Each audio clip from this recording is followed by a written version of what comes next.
Idol, bakit yung husky mo nasa bubong? Yung husky ko, ano yan eh, napaka-naughty niyang husky niyan. Very, siya, malambing.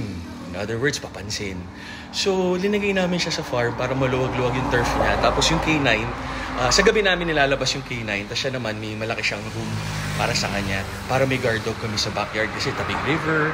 Tapos syempre, medyo forest, di ba, farm. Baka may mga ahas. Pero sa umaga naman, si Wilbur naman yung hari ng farm. Tapos yung K9 yung nakaano kasi may construction baka kagatin yung mga di ba, construction worker kasi napaka-protective ng K9 na yan, si Jordan. So si Wilbur, ang ginawa niya, para pansinin siya kasi nag-gym ako, si Mrs. yung bagong car, nililinis. Gusto niya siya eh, siya mismo hands-on eh. Umakit sa bubong para nakita niya si Mrs. tsaka ako. Tapos nagpapalamig siya doon. Tapos nung na-video ko, inaano niya yung nails niya. Nails done daw, nails did. Tapos nung si Mrs. nakalabas dila, nagpapakute pogi. Ang palit na husky. So binuhat ko pababa. Buti na lang wala nangyari. Tama kayo, mali ako. Tama kayo, mali ako. I'm Dr. Duo works for you. Alam niyo, minsan, di ko alam anong plano ni Wilbur eh. Wolf siya eh, pero gusto niya maging Lion King. Gusto niya kunin yung puno ng mangga, yung fruit, o yung avocado. O gusto niya yung kalamansi tsaka rambutan, or gusto niya maging akit bahay gang. Ewan ko pa. Akala niya ano siya? Cat, ano ba yun?